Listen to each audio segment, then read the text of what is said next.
Tucker. We cover all the top news in business, economics, finance, and politics through our lens of our Bloomberg intelligence folks. They cover 2,000 companies in 130 industries all around the world. And we get to one now with Nathan Dean. He's Bloomberg Intelligence Senior Policy Analyst. So Nathan, I've been out for 3 days, so I'm sure everything's changed in the U.S. presidential race. What can I expect in the lead up to the debate on the 10th? Yeah, so, this actually is going to be somewhat of an interesting week. Vice President Kamala Harris is expected to put a speech out on Wednesday where she's going to give us a little bit more color on our economic proposals. Specifics are still hard to come by, but we think those proposals will be focused more on small and medium-sized businesses. Think companies that are below 500 people or 500 employees. The idea here is that she wants to show that in addition to just contrasting her to President Trump's call for the corporate tax rate to drop to 15%, she's going to be trying to contrast that with a little bit more information on how she's going to help that small businesses. I think a lot of it's going to be on the tax side in terms of tax credits, just because that's what the 2025 debate is going to be, about. But, again, keep that in mind. Specifics are still hard to come by right now.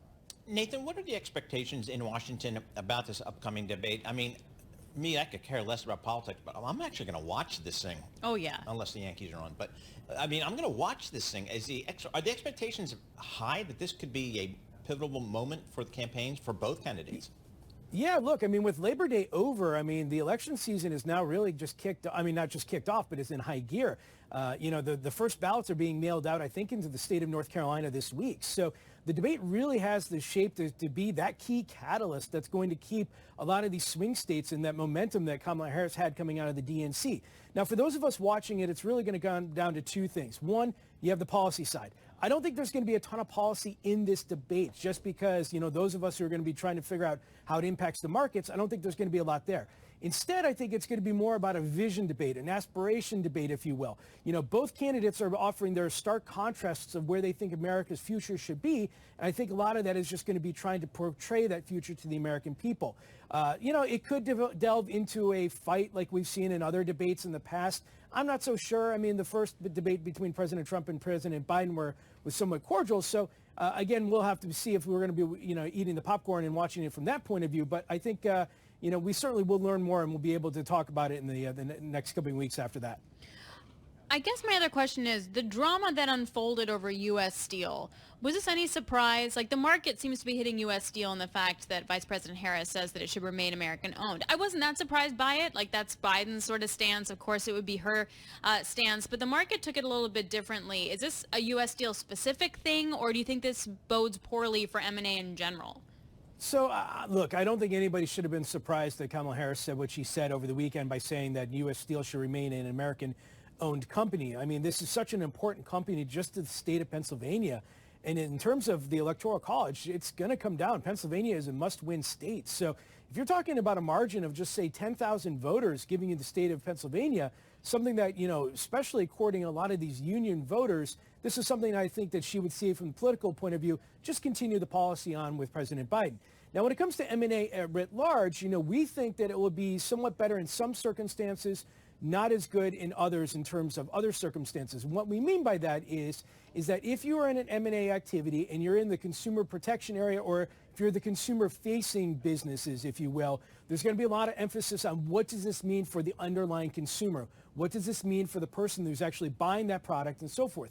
If you're in the more B2B market, if you will, and this is more of just I would just say that more of just an already existing supply chain issue going to consumers, not really much impact there, then I think it probably could go a little bit easier. But, a lot still just have to determine because there hasn't been a lot said in terms of her specific views on antitrust. Nathan, when you talk to institutional investor clients of Bloomberg, what are they asking you about this election? What's kind of the big question you're getting? Yeah, so there's really three things. First is trade. Obviously, President Trump has come out there and said that he's anticipating that he's open to the idea of a 60% tariff on all things coming from China. Because he has the power of the presidency and he can do this via executive order, there is a real threat there that would come in the first half of 2025 if he wins. Second thing is taxes. The Trump-era tax cuts expire at the end of 2025. Tax reform is going to come around no matter who wins. And you've seen both candidates really hammer hard this idea of tax relief because nobody wants to see their taxes go up at the end of 2025. And the third is, if President Trump wins, what changes will he make to the Inflation Reduction Act? We're seeing a lot of non-U.S. European-based industrial companies that want to have a lot of CapEx spending in the United States over the next few years, but they may be a little bit more hesitant if they think that President Trump is going to take a scalpel or a chainsaw, if you will, to the Inflation Reduction Act. So those are really the three broad themes that we're tracking at the moment. Here's what's so interesting is that I have yet to truly see any of that reflected in the market on a broad basis. Like I did mention U.S. Steel, that's one thing. But if you look at, say, low tax companies versus high tax companies, et cetera, I don't see any of that reflected yet. So I think part of it is because of the polling that we're seeing in the House and the Senate races. Because the big thing, you hear a lot of people on the street say the gridlock Congress is actually somewhat good.